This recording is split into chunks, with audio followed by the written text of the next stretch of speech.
Hello বন্ধুরা, আসসালামু আলাইকুম। সকলে কেমন আছেন? ঠান্ডা জনিত কারণে হয়তো কথা বলতে কষ্ট হচ্ছে, তবুও কথা বলছি। তো কিভাবে ফেসবুকে কাজ করবেন? আপনার আশেপাশের লোকজন আসলে কেউ আপনার ভালোটা চায় না। এটা বুঝতে পারলাম আজকে আমার এক শুভাকাঙ্ক্ষী, আমার খুব কাছের একজন লোক। সে বলতেছে যে তোকে আমি আনফ্রেন্ড করেছি, কেন জানিস? কেন? জিজ্ঞেস করলাম কেন? সে উত্তরে বলল, তুই প্রতিনিয়ত আমাকে মেনশন করস, বিভিন্ন ভিডিও পোস্ট করস, সেই জন্য।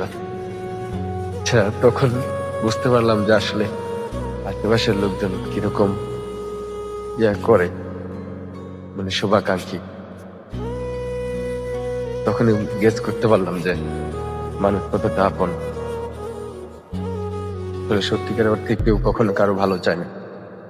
ধন্যবাদ।